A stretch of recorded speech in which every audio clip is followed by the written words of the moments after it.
Shalom, jemaat yang dikasihi Tuhan. Kita akan membaca dan merenungkan kebenaran firman Tuhan. Kita berdoa terlebih dahulu.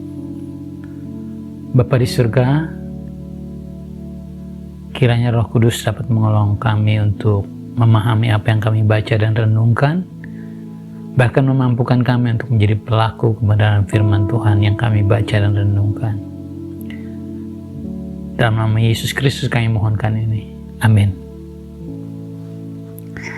Jemaat terkasih, saya akan berbicara dengan tema waspada. Bacaan terambil dari 2 Korintus 11 ayatnya yang ke-12 sampai yang ke-15. Saya akan bacakan untuk kita. Namun, apa yang kulakukan akan tetap kulakukan untuk mencegah mereka yang mencari kesempatan guna menyatakan bahwa mereka sama dengan kami dalam hal yang dapat dimegahkan.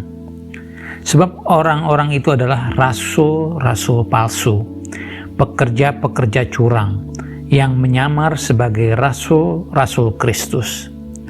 Hal itu tidak usah mengherankan, sebab iblis pun menyamar sebagai malaikat terang. Jadi, bukanlah suatu hal yang ganjil jika pelayan-pelayan iblis maksudnya, menyamar sebagai pelayan-pelayan kebenaran. Kesudahan mereka akan setimpal dengan perbuatan mereka. Ya, saya akan berbicara mengenai kamuflase. Kamuflase itu adalah sebuah tindakan atau cara berpenampilan untuk menyerupai sesuatu dengan tujuan mengelabui. Kira-kira seperti itu ya. Para penembak jitu, para sniper, sering berkamuflase dengan semak-semak di sekitarnya untuk memudahkan kerja mereka. Tentara di beberapa negara menggunakan pakaian dengan corak yang menyerupai lingkungan tertentu agar tidak mudah terlihat. Itu kamuflase. Beberapa hewan berkamuflase untuk tujuan mengelabui predator mereka. Gurita itu adalah masternya, juga bunglon dalam berkamuflase. Mereka dapat mengubah warna dengan begitu cepat sehingga sulit terdeteksi keberadaannya. Ada satu hewan lagi yang memiliki kemampuan berkamuflase yang cukup baik, yaitu ular derik Gabon atau Gabon viper. Ular ini adalah ular yang pagutannya dapat menyebabkan kematian, termasuk bagi manusia. Ular yang habitatnya di Afrika ini memiliki taring terpanjang di antara ular berbisa lainnya. Jadi dari semua spesifikasinya ini, dia adalah ular pembunuh yang menakutkan. Tapi tidak seperti ular lain yang jalannya berkelok-kelok. Gabon viper justru berjalan berkedut seperti ulat.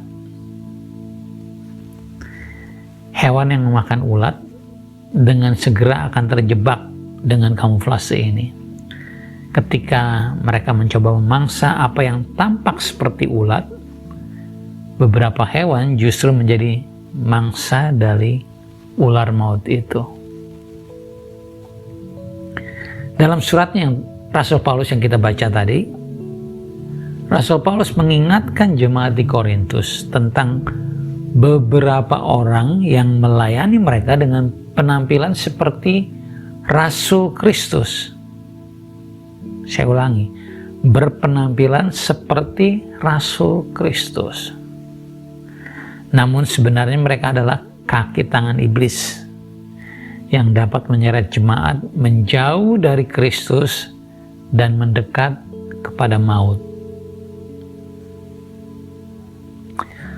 Paulus mengingatkan jemaat agar tidak lengah dan terus waspada terhadap orang-orang itu. Cara mereka berkamuflase mengikuti cara iblis, menyamar sebagai malaikat terang. Jika kita atau jemaat terpesona oleh karisma, oleh retorika, atau oleh ajaran-ajaran filsafat mereka, dengan segera jemaat akan terperangkap dan kemudian dijemput maut.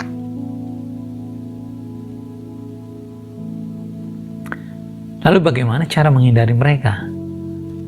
Para penyamar ini, para pelayan yang berkamuflase seperti malaikat terang, seperti pelayan-pelayan Kristus. Bagaimana kiranya? Kira-kira bagaimana caranya kita dapat mengenali kamuflase mereka ini? Tidak ada cara selain membaca dan merenungkan kebenaran firman Tuhan.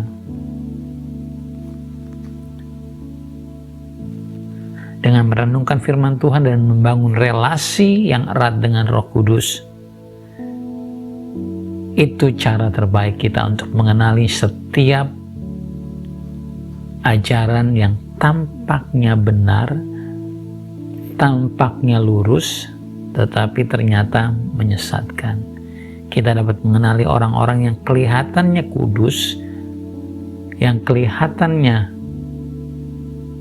adalah pelayan Kristus, tetapi sebenarnya mereka adalah kaki tangan iblis.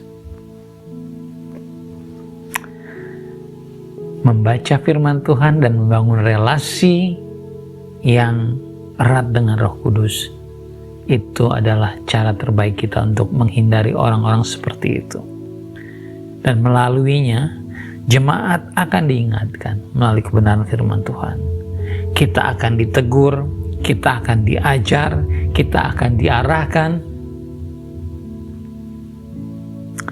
Dan melalui kebenaran firman Tuhan yang kita baca dan tuntunan Roh Kudus, kita akan diingatkan, kita akan ditegur, kita akan diajar, kita akan diarahkan, dan akan dituntun kepada jalan kebenaran dan hidup yang sejati di dalam Yesus. Waspada dan berjaga-jagalah. Tuhan Yesus memberkati.